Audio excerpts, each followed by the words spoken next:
You are listening to Infinite Realities on Wolf Spirit Radio.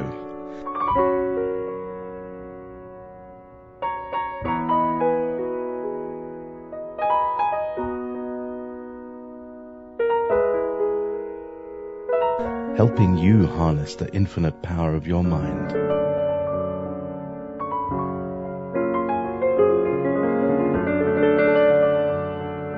Presented today by Stewart and Janet Swerdlow.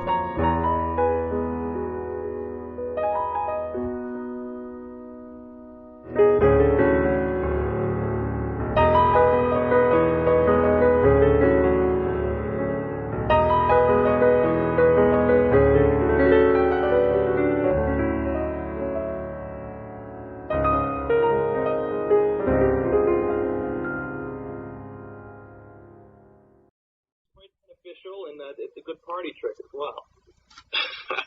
Well, actually, I find that fascinating because what you're experiencing may very well be going into an altar that has different traits and characteristics physically than your regular self, and so you're kind of proving that the DNA can change its range of manifestation simply by going into an altar. So I think that's very interesting. Now, can you suggest any way to mitigate that, Stewart, or at least to observe it as it occurs? Is there any obviously with the deprogramming protocol? Well, that was my next thing, and that is you're continuing your deprogramming process, yes? Oh, I definitely am. At the moment, I'm doing just the basics very consistently: Braun merger, T-bar, balancing, chakra spinning, and ultimate protection. And I have settled into a new life. So once I'm secure in my outside world, then I'm going to delve back into the more intensive protocols with dragonfly and bear frequency and whatnot. Okay. I'm just wondering if maybe you need to cycle through some of the altars that you have in you now because of this change in your lifestyle that you've made and in your location, so that as these things come up, it might be a good idea, as you notice changes in yourself, to just take a look at that, flush and merge, of course, and keep careful notes about what the manifestations were and what might have triggered them. And that was another question that I have is are you becoming aware of what actually triggers you? I am, to an extent. I haven't had a full-on blackout in about 5 months, so I'm very proud of that. I've never been afraid of just blacking out on a moment's notice when I was drinking. There's something within me that's very in control of that, and it only exposes itself in the right environment and around the right people. The source of the triggering isn't always easy to trace, but the symptoms are generally a spaced out, kind of a disembodied feeling, along with either extreme emotion or no emotion whatsoever. And I'm either completely non-communicative or I'm very hyper. And quite often I feel something kind of take its place behind my eyes, and my eyes get kind of a flaring look to them, and I'm told my body language changes very distinctly as well, almost move in a robotic fashion. You know what I think is interesting, and you're describing things very well, very eloquently, what you're going through, and you've obviously spent time thinking and studying about it. But I know a lot of people, when they first start thinking about, am I programmed or not, a lot of people say, I can't remember my childhood. And to me, that's a major red flag, that if you can't remember your childhood, then there is some kind of issue. And in fact, we're just talking in the April Attitudes and Aptitudes Journal, the blog that I run for the Violet members and above. We're talking there about some people writing me saying how happy they were, and then they go on to say a variety of other things that don't make them sound so happy. And I said, well, let's take a look. And I think what you're talking about, again, with a heightened awareness, is what many people go through without any awareness at all. And where you're talking about, okay, I'm blacking out with no emotion, these people are numbing themselves, and because they're numb and not hurting, therefore they label that happy, which I think what you're doing is more correct. You're saying, okay, there's no emotion, doesn't mean I'm happy, I've just numbed it out, and now you took it the extra step to consciously invoke the amnesia, whereas these people or didn't even know it happened, basically, till I'm stopping it, then I'm pointing it out and making them go back to that. Oh, another thing I wanted to mention, Janet, as far as the triggering is, I would say the years that were most foggy for me were ages 4 to 8, and I was living with my alcoholic mother, and any mention of her, anything that she would say to me as a child, severely triggers me. She always kind of, mention of her sends me into a spiral. So that's one other trigger area that, she also exposed me to several babysitters that were sexually abusive. So my time with her was, although it was difficult to remember, the bits and pieces that I do remember were intense. Of course. So that is a big issue. And I think, too, as you continue and get deeper into your deprogramming work, what we want to do is get you down around that age of 4, but you have to be strong enough to see it. And again, that is what you're doing right now, is getting that relationship developed in a very strong way, self over soul, God, mind. And as I say, you become very strong so that you bend in the wind, but you don't break. And so, of course, you don't want to go down into these emotions at that age until you know that you are going to be strong enough to handle whatever comes out. Because as you get there and we start pulling out more and more of things that are embedded, now you will have the tools to deal with them, whereas the 4-year-old, you don't have the tools. And this is what happens to most people. And as I said, you're extremely intelligent, and if you were not intelligent, if you were not strong, if you were not a survivor, for the things that you have been, strange things that maybe you do or interest you or you explore, and a lot of times they don't want to acknowledge that within themselves, and I think highly intelligent people explore a variety of things. And you know what you're doing, why you're doing it, and in the midst of everything, you still held yourself together. You still said, hey, I made a contract to come here into this earth plane. I'm sticking it out. I mean, there are times you could have exited, but instead, hey, here you are. You're still doing that. You went through your ex-wife. You're into a better relationship. You've moved. I mean, you're still here. You're still going. I think that's admirable for anybody who's programmed, and I think there are a lot of lessons here for people to learn and a very fine example for others to follow. Thank you so much. I think you just said you're a role model. Oh, that is delightful. And given what you know about me, Stewart, it's somewhat ironic, isn't it? But also, well, you know what, Rupert? You are a good person, and I think that you are a good role model for other people. Doing the green spiral staircase. Occasionally, faces will pop into my head, faces from my past. But right now, the only result I get is I get cold, and I completely shut off emotionally. I can't speak. And it's not a decision. It has affected my relationships at times.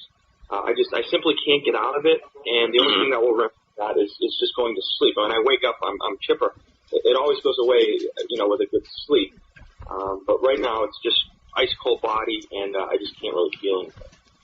That might be that during those years, maybe your environment was physical cold, as far as emotions and temperature, and you probably went within yourself in order to deal with all of that. So that makes sense that you have those reactions to that time period. And as well, like you talked about, to help shut down the emotions, you retreat inside, and as a person who would be in control of your physical more than what people understand. In fact, even with Stewart in the programming that he went through, he kind of laughs, and I'm not sure if I laugh or not sometimes, but I said, it's your stubbornness that kept you alive. It's your temperament that kept you alive, because, most people don't survive these kind of things. So when you go inside, you get into that sense of being cold, I really believe that you're pulling yourself in, and it could be in preparation for departing the physical body, among other things. So there's lots of ways that people shield themselves from the trauma and the torment that takes place during the programming sessions. And the more you can understand why you go through, and it explains your current temperament, as well as what you can do to get out of it. Because in order for you to make any progress, you have to be able to label it so that you can repeat it on a conscious level and not just accidentally fall in here, accidentally fall in there, either positive or negative. What did I do? How did I get here? How am I going to get out of it?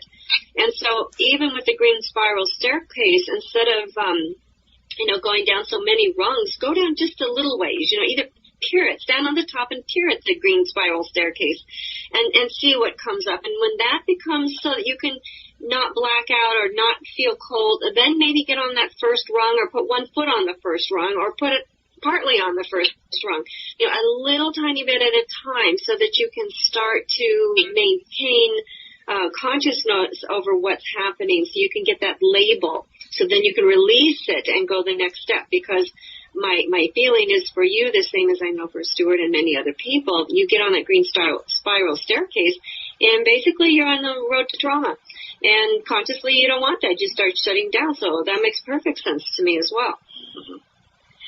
And I'm going to apply that, Janet, and I'm going to, be diligent about practicing even more in the future then. Yeah, but then when you do, please write about that in the journal because we would like to know, how does this work? What happens to you? Your process that you're going through and so willing to share is helping many other people who are afraid. I mean, you really had no choice. You were just kind of thrown into the pot, and like I said, as either survive or die. And in a lot of ways, that's Stewart as well. So what we want to do is get you to that point where you can look at something without falling into the old pattern. And by your sharing on that journal, it certainly helps other people understand their own process. Oh, another thing I'm sorry, go ahead, Stewart. No, you go ahead, please. There was one other subject. I really can't talk about this with anyone else, so this is a wonderful opportunity. After moving halfway across the world, I started to get into contact with some old friends. In particular, the roommates that I had, this was back in 1995, in an apartment. I had started to study the afterlife for reasons I can't go into. It's too lengthy. But I had this great idea to summon demonic energies. And I asked this roommate if he could remember anything about that particular apartment, as all of the roommates were pretty much freaked out at what I was doing in my bedroom. And he told me something that I had absolutely no memory of whatsoever. It really freaked me out, and I kind of retracted, and I stopped speaking to him. He said that he came home one night to find me trying to contact the spirit of Jeffrey Dahmer through the evocation mirror. And I just went cold when he told me that because I like to think I remember things from my 20s, but it totally freaked me out.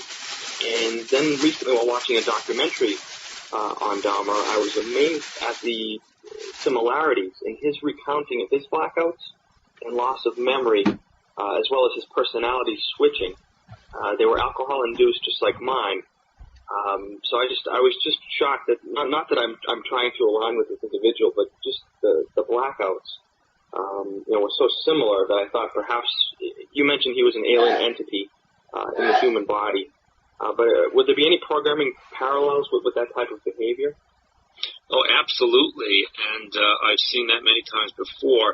And just as an aside, because of what you've mentioned, this planet has been used as a prison by many other higher civilizations, and one of the punishments is for the criminal to be incarnated into a human body and suffer a human life until such time as he's either killed or passes on.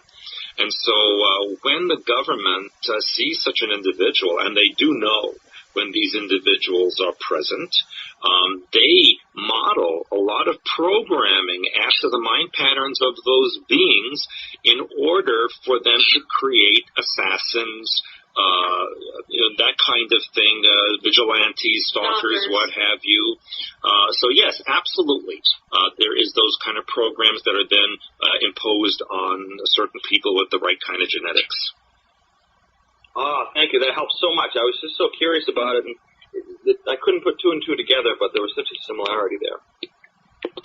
And, interestingly that you mentioned it, because last Halloween, there was a group in Portland, Oregon, who tried to invoke Jeffrey Dahmer in a ceremony. I'm not sure if they were successful or not, but I did warn them not to do that, to unleash his energy into unsuspecting public.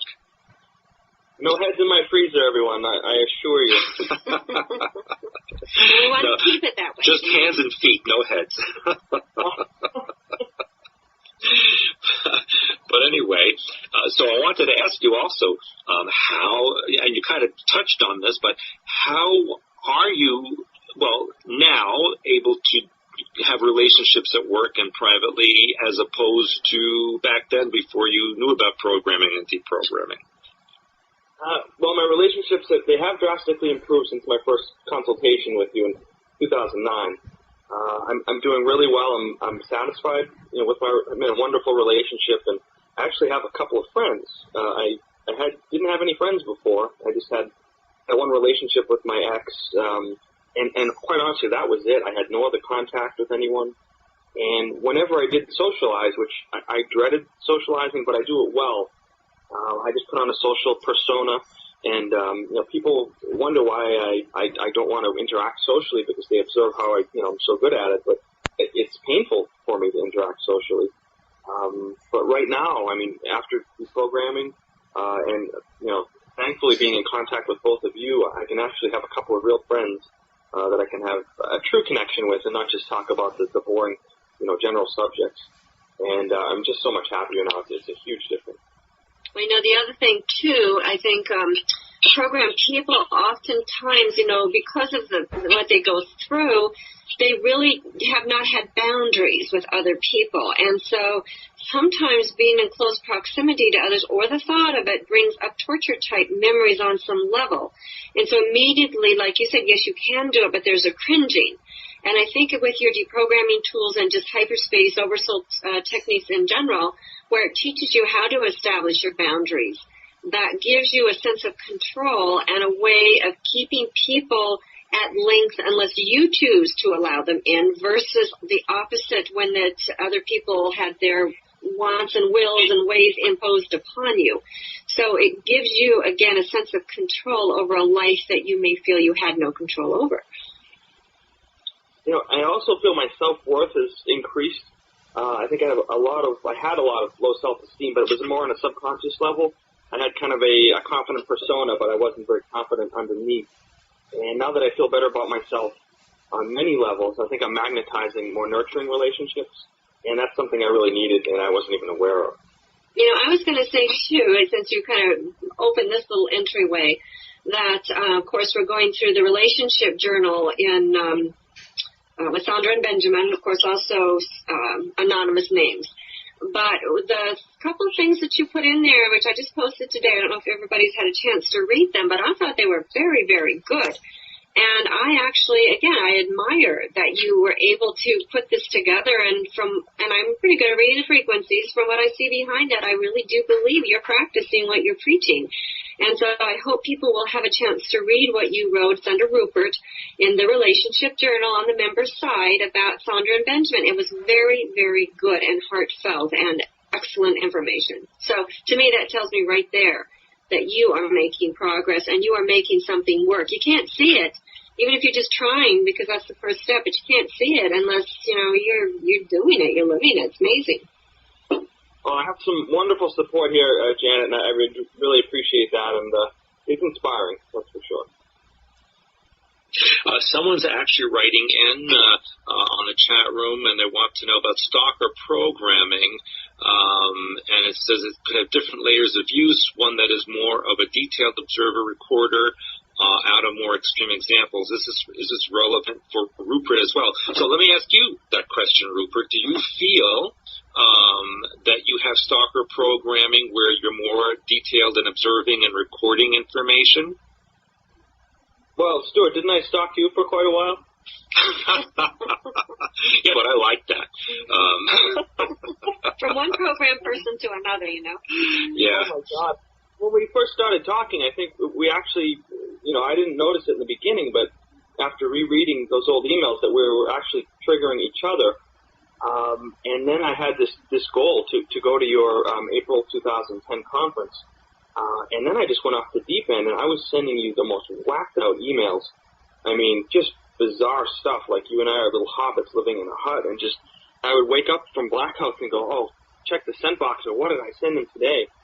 And then the only thing you really could do is you kind of receded, because I was just in such an unstable place, and there was no way I could go to that conference, and I just wasn't in a place for it. And then in between, before we started, contacting each other again, I was sending you emails all the time in blackouts, and you wisely just stayed away and let me kind of settle and get balanced. But I was stalking you at that time as well. Well, I knew that you had gone into another altar, and I knew that whatever I would say or email might trigger you to a different way. And since I couldn't personally be there to guide you, it was better that I say nothing.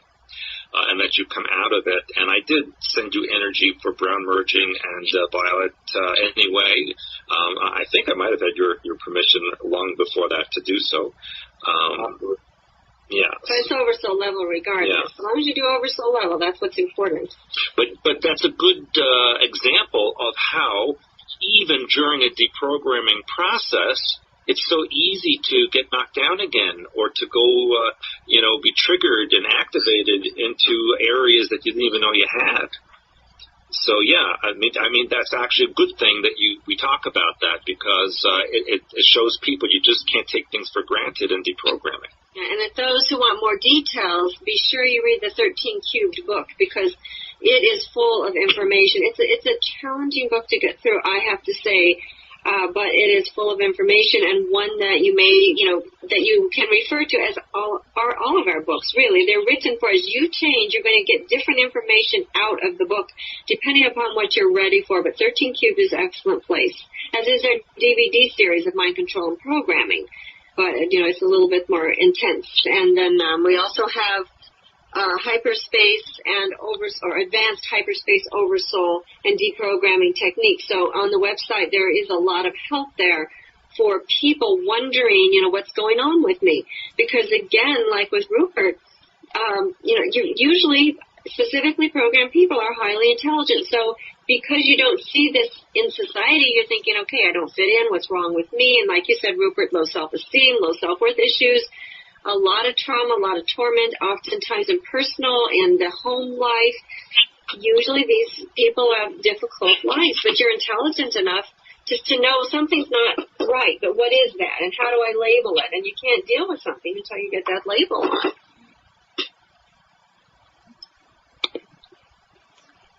Yeah, another question I have here is the journal that you're doing online, is the journal helping you, or how do you feel about doing the journal? Oh, that's an excellent question. I was concerned about it because, as I was preparing the entries and going back over the old emails, I was actually dipping back into the emotional place I was in when we were communicating. There was almost a desire there always has been a desire to kind of dive into the trigger pool, so to speak. And just with the stress of moving, and those were old feelings that were rather enjoyable for a period of time until the blackout was violent. But the journal itself has really helped me organize where I was then, where I am now, and then also kind of go into some details that I hadn't thought of before. So it's been a wonderful way for me, a cathartic experience, really, and just a way to heal even more. So, I can't thank you both enough. And I think, too, I want to just elaborate a little bit because a lot of times, in the beginning when people start doing hyperspace, oversoul, deprogramming work, whatever, they get some real immediate results and they can see changes. But the deeper you go in and the heavier and the harder stuff is, sometimes you don't see as much change because it's a little bit by a little bit by a little bit. It's like people who put weight on, a half an ounce by half an ounce by half ounce. How did I get, 15, 20 pounds on myself? But when we look at it that way and how far you've come, if people have, regardless of what they're doing, if they keep that journal, I think a good way to actually see your progress is like exactly what you're doing. Go back. Where was I 6 months ago, a year ago, 2 years ago, and so forth? You may be surprised how far you've come. And if I'm hearing you correctly, that's kind of what you're saying through this process itself, that you're really taking a good look at where was I then and where am I now. Oh, it's all positive, Janet, and the more I go back and look at it, but if I just do it in increments, I notice that it's affecting my relationships. There are so many synchronicities that are occurring with. Right before I'll look at a particular tract of the old emails, something will occur in my life now, and then I'll look at the emails, and then sure enough, there are like 3 or 4 things that match up. So it's almost as if, and I think I mentioned in the journal, something is shadowing me, but in a good way, watching me through this process and letting me know that it's kind of a few steps ahead and protecting me.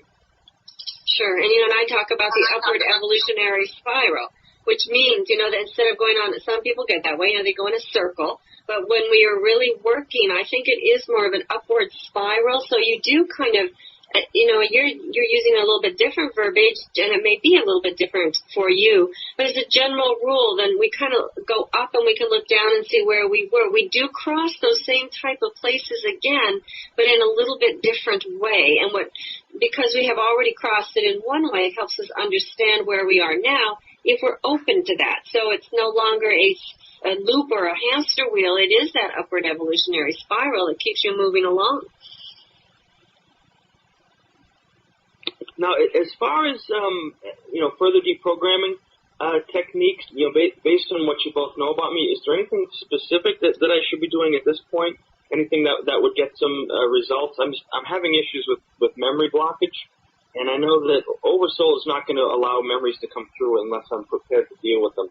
And I think I'm aware of that on one level, but on another level, perhaps in an unhealthy way, I want to just see whatever was in my past and whatever happens, and I know that's kind of a reckless approach. I think that green spiral staircase, like I talked about, you said you would try, where you're going to step back and not go so far in, and that's like everybody wants to know it's that, you want to see that voyeuristic part of ourselves. Yes, we want to see, but you don't want to be overwhelmed either. I also think that you should start to consider using the bear frequency. Because that will help you go into the mind and see what's there hidden in the cave of your mind. And then in conjunction with all that, use white-winged lion, white-winged dragon frequencies to support and empower you so that nothing would trigger you or activate you again in what you may see or learn. And I had another question, too. I don't know if it's the right time to address this. But during our initial correspondence, Stewart mentioned a connection to the Black Madonna of the Magdalene line. And since Janet is of that Magdalene line, I was always curious about the specific connection there.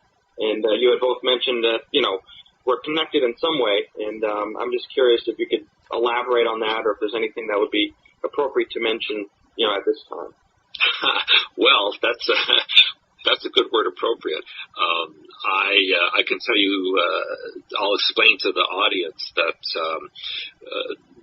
and of course this is not in standard history, this is in my DVDs of True World History, where the Magdalene, Mary Magdalene and two of her children came, they left the Middle East and they went and wandered around Mediterranean until they wound up in the south of France. And the daughter, Sarah, became known as the Black Madonna, not because of her skin color, but because of her propensity to work in the dark. The occult. The occult. Let's say the occult. The hidden sciences. Yeah. And so she had her own lineage, and I feel genetically you are part of that. And she delved into the astral and the demonic entities and all of that. And from that came the lineage in Europe of the witches and warlocks and that kind of thing. And it's a very long story. I'm not sure, Rupert, if I answered your question, but yes, that's the lineage from your. I really appreciate that, Stewart, and it does help because I've just been noticing synchronicities with Aleister Crowley, Montauk, the Golden Dawn, and just ritual magic in general. These synchronicities I keep running into them. The more that I go over the old emails, and the more that I think about adding new entries, things just keep kind of creeping up on me and tapping me on the shoulder and pointing me in that direction. So I thought I would address that. And the other thing that you have to realize is that people such as yourself, and for those of you who read my article on the site, which I'll just reference, that's the Unholy Trinity that is in the public side, and it talks about like say people like yourselves, people who are specifically programmed, you can go much higher than the, let's say, global handlers, for those on the bottom half of the Trinity. So they will program people such as yourself and myself to go into these areas that are higher than they are, because they can't maintain the energy frequency without spontaneously combusting, we'll say. And also we are trained to go into these lower hidden areas for the same reason, and we get that information and then they use us for it. So there's a lot of stuff that they utilize you for, and then the idea is physically, can you hold up? Mentally, can you hold up? And emotionally, can you hold up? And only the very most powerful people can survive. And that, again, is why a lot of this stuff is to the forefront and makes you want to do that. That's actually the programming. So what you want to do is you want to get beyond the programming and go to the oversoul level. Then your oversoul will explain to you a lot of this stuff. And that is also one of the reasons why the propensity for drinking and for the alcohol and for drugs, because it will open you to these realms where you have been programmed to go. And that is the same for many people, and that is, of course, why they're trying to bring the drugs back again and make it legal, blah, blah, because they want to use people. And people think, oh, this is great, I'm going to go on a nice, easy side trip. What's going to happen is going to happen, it's kind of like what you're finding out and a lot of people that you read about on the news. These are going to be people out of control. They're not going to be in control of their own mind. They're going to be used. Their lives will be destroyed in ways that are unimaginable, because it takes extremely strong people to do these kind of things. Now, the ancient indigenous people did these kind of things, but again, with a purpose and with training, not just because they got a hold of some drug or some drink and they could go somewhere. And I think you understand that. And so there's the intrigue because you've been there, you've done that, and you're trying to recollect what you already know without it destroying you. And this time you want to do it with you being in control rather than someone else being in control of you.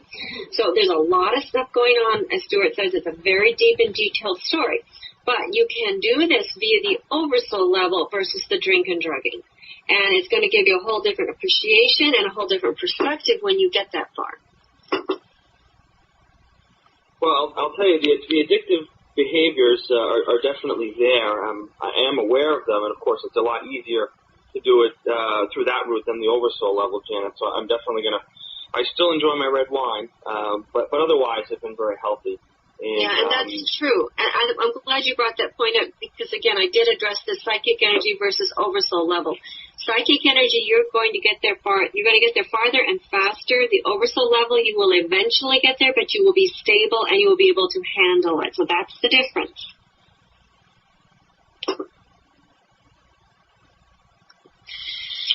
Rupert, our listener is asking a question of you.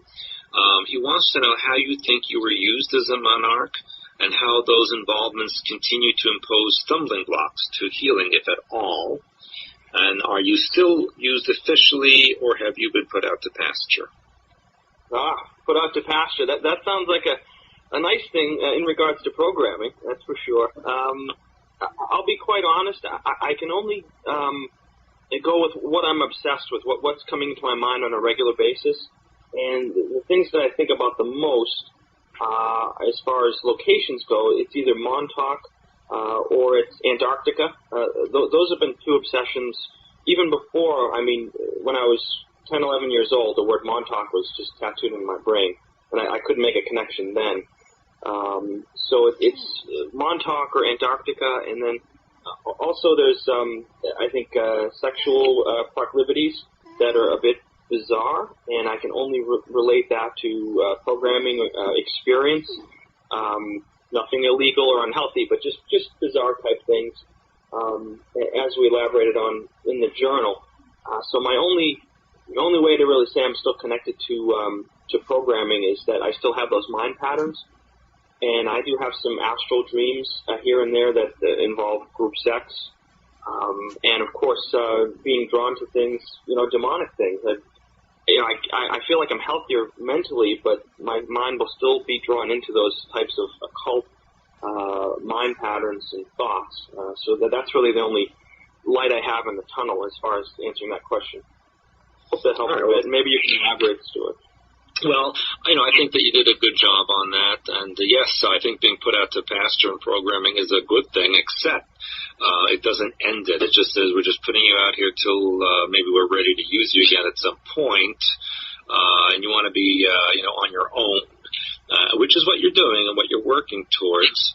And many monarchs, when they reach, whether male or female, when they reach a certain age, they may be used only energetically subsequent to that, even until the time they pass on, or those that also have Tinkerbell programming in addition to the Monarch program, which keeps them young-looking for a very long period of time, which, Rupert, I do believe you have that programming.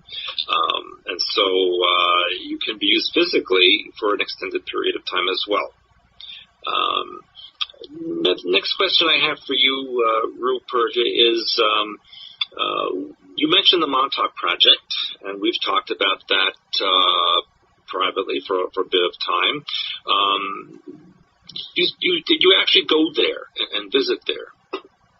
I did go for a visit last September, and it was quite an incredible experience. It was surreal for me because the build-up to going had been so many years. It's a difficult place to get to, and I had previously lived in the Northeast, and you would think, looking at the map, it's not a problem, but logistically, quite a few steps to take to actually get to Montauk Point. So I did go. The silence there was deafening. I mean, there was such a heavy astral vibe to the location. I videotaped it, and it's steeped in this astral silence. And I still think I'm there because when I had moved, I would still have, during sexual activity, flashes of being in the Montauk Tower that would just come out of nowhere. Did I initiate a connection or reinitiate a connection to the place by going? I don't know, but I still feel strongly connected to that location. And even to this day, where you are located now? Oh, absolutely. And I thought for sure that I'm kind of closer to Antarctica, and I thought my focus would be on that location. But Montauk is actually just as much of a daily obsession. Daily, I mean, literally several times a day. I'm actually wearing my lucky Montauk T-shirt right now, and I just happened to grab it from the closet, and that was the first one there. So I don't know when to go away or what, but it's always been there. That's very interesting. That kind of like my obsession with Antarctica, and that kind of thing. So some things that we both need to look at. I wanted to also ask, do you ever think you would share your story, or have you ever shared your story publicly with others? If people just ask you about it in conversation or bring something up, do you ever share about your issues? With select individuals, and that decision is almost made on a subconscious level. I fancy myself pretty good at reading how much certain people can take of my story, and what I'll often do is a bit of a lead-in, just based on their eye contact and body language. I can tell if they'd be open to listening to certain things, and I have actually shared a little bit of it with certain friends that I know can handle it, and quite often I think that they might have specific programming as well, and they're kind of magnetized to me because on some level they do want to begin exploring that. And so I view relationships on what their oversoul is directing them to do versus what their conscious mind wants them to do. So most definitely. And it's very likely that the ones that you do share with, like that personally, it's because they themselves have their own issues about it, and that's why you're resonating with each other to speak about it. As long as it's done in a healthy way, and given all of the strange things I've been through, I have managed to be able to function in the world, to go to work, to keep my mouth shut. I sometimes have issues with, speaking about things I shouldn't in a social setting, just to kind of for shock value because I'm bored. But in a proper work environment, I haven't had any issues because I just somehow am fortunate enough to know to keep my mouth shut and to behave in a certain manner so that I can remain employed and still earn a paycheck without going to the nut house. So I'm thankful for Oversoul for keep me functioning well. Well, but that's also a very good sign that you are able to do that, because in our work we come across people who cannot keep their mouths shut, and they tell everybody everything, and then they're labeled as lunatics, and then they can't keep a job or relationship, and they have a big difficulty. So it's very good that you've at least had some grounding and balancing there. And also excellent that you can share, because that's one of the things, again, on the membership side of the site.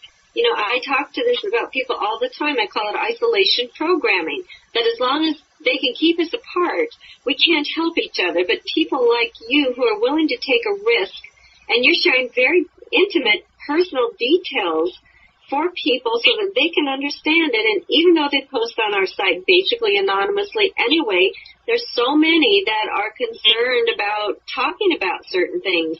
And if we don't talk about it, we can't help each other. And even like you're talking about your friends who ask these questions, and you suspect probably on some level they've got the same thing going on, it is really a challenge, because all their life people have been shut down. You're not supposed to talk about this. You're not supposed to talk about that. And then when you do get into an appropriate venue with people who are not going to judge you and criticize you, then it's still challenging to open up. So I think that, every one of us has to work on that isolation programming. That's the only way we can pull our information and move forward as a group mind. And I think the key to that, Janet, to be able to continue to share without being labeled is discernment. If you're discerning, you have to know who to speak to about what and when. And sometimes you might not get it right, and you'll get a strange look from someone. But I've just asked Oversoul to help me, impulse me at the right time to behave in a certain way, so that I can continue in the physical world to have a productive outside life, as well as an inside life. Absolutely. Have you noticed if your psychic or intuitive abilities have increased since your deprogramming? That's a great question, Stewart. I would like to think that they have increased, but it's almost like being very close to a television set. If you're right in front of it, you see the pixels, you can't see the picture, and as you step away, a picture will come into view. Other people have told me that I make comments that seem to be, have a psychic component to them, but I can't see it myself. It's very difficult for me to make that determination. I would like to make things move around the room. I'm always into the whole, slam on dynamite approach, which is not always the healthiest thing, but it's very difficult for me to see whether or not those abilities have increased. Okay, very good. Actually, how is your physical health? My physical health has improved. I actually, before I had moved, I had, for years and years, taken, it's called ephedrine hydrochloride, for working out. It's basically a precursor to amphetamines. It's legal, in the United States. And I had taken this, I actually started taking it right before I started conjuring demons, actually. And just so the listeners are aware, I summon these beings with them. But if you use the analogy of going on a shark cage dive, being in the cage protects you like the magic circle would, and I just wanted to observe those energies from a safe place, just to be in the presence of something that would give me an adrenaline rush. But anyway, going back to the health issue, I had taken these amphetamine-based drugs for quite a while, and I had some bad liver readings, and also had too much wine drinking as well. So since moving, my health is definitely improved, and I feel a whole lot better. Are you doing a liver cleanse? I actually take milk thistle on a daily basis. It's my new best friend. I had no idea that milk thistle could heal the liver, and I'm doing a big cleanse actually before I take a health exam coming up in the next few months. Now, with milk thistle, just remember, after 2-3 weeks, it can itself become toxic, so you want to go on and off of that, like maybe 2 weeks on, 2 weeks off. So don't stay on that continuously. And you want to maybe think about a higher dose. Yeah, a higher or heavier dose of vitamin C is good for the liver.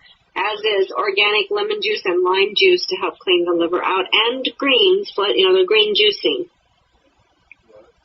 I had no idea about my approach with everything has always been take more. So I thought, I'll take 6 and I'll just keep, everything was just handfuls of pills in the past, so it's good to know to cycle on and off. Oh. That's a good thing you brought it up. Otherwise we wouldn't have anyone to do the journal after a while. A little of a good thing, might as well do 10 times more. That's always been the mentality, unfortunately. Yeah, well, that's how they think in Texas, I think. So, yeah.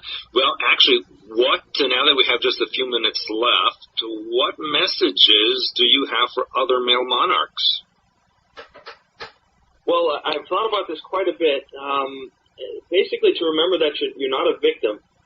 From an oversoul perspective, you've chosen the experience of being programmed. And one of the things that Janet had said to me almost 3 years ago was enjoy the process. So basically, make this work for you and not against you, and that's completely your choice. That type of an attitude is going to help you take your power back. You really need a healthy sense of humor. And a good friend once told me, he said, demons don't like laughter. So he said it pisses them off and they leave in a huff. So keep your moods light. And if you do notice anyone in your environment that has handler tendencies, do yourself a favor and don't judge them, because they're not evil people. There's no need to polarize it. They're not consciously out to get you or destroy your life. It took me a long time to come to that understanding. And there is a good way to keep handlers in check. If they are family members and you really can't get rid of them completely, there is a way to sidestep those behaviors. And you can actually learn quite a bit about yourself by observing the handlers in your environment and practicing emotional and verbal impulse control when they're up to their irritating tricks. Oh, that's a very good point there. Also, I was going to say, it's for male monarchs, I think many of these guys have almost an embarrassment for being part of that. That makes them feel less powerful, less masculine, what have you, especially knowing that they've been used in certain kinds of ritual. And so it's a good thing that and I'm glad that you mentioned that they're not victims, or that for whatever reason in their psyche, they've allowed this to happen, and the whole point of becoming aware of it and doing deprogramming is to get your power back and to be who and what you really are, and to reintegrate your personality to the way it's supposed to be. And I think that you're doing a pretty good job with that. Well, without both of you, Stewart and Janet, I would be, I have no idea where I'd be. I might not be in my body anymore, so I can't thank you both enough, really. It's just, the past 3 years have been such a concentrated life journey for me. The first 35 years of my life, 30 years of my life, just kind of a boring march, and then all of a sudden I met the both of you, and things have really concentrated and amplified, but in a very positive way. Thank you, Rupert. And you're doing a tremendous job with that journal, because you, like Janet mentioned earlier, you really are becoming a role model for so many people out there who say, well, if he can do it, then I can do it. And there's nothing to be ashamed of or embarrassed. And you just have to, especially these days, we're living in the activation of end-time programming. So everything that we can imagine is being set up. All the switches are being flipped. And you are a good example of how you can be grounded and balanced and move forward, make tremendous changes in your life despite everything going on around you, and go in a positive direction even while the rest of the world isn't. So a lot of kudos to you, Rupert, for what you're doing, and I'm so happy that you are becoming an example for all the readers out there. Well, it's a great pleasure, and big hugs to you both. And as I said, I could not be happy right now and healthy right now without the both of you. Well, we intend that it should only get better for you. And a lot of times, and this is kind of my new thing, I guess I've kind of seen it for myself, it's like you're thrown in the middle of the jungle without any tools, and you're supposed to find your way through it. And I think, okay, I'm out there cutting my path, and then whoever can follow that path is going to be there behind me. And I think, in a way, it's the same for you. You know, you're in the middle of that jungle, and by cutting through that path, you're allowing other people to see, hey, there is a way out of here. And if we didn't put ourselves in the line of fire, so to speak, we couldn't help others in the same way. So as challenging as it can be, it is enjoying the process. And we thank you so much for your sharing with us, and we look forward to communicating with you on the Deprogramming Journal and the membership side of expansions.com. Yes, much success to you, Rupert, and thank you for being part of our show today, and thank everybody for listening. It was really an eye-opener, and we're so appreciative of all of you. So until next time, this is Stewart A. Swerdlow and Janet Diane Moya Swerdlow for Infinite Realities and Expansions.com. Bye-bye. See you next time. So long for now. Thank you again.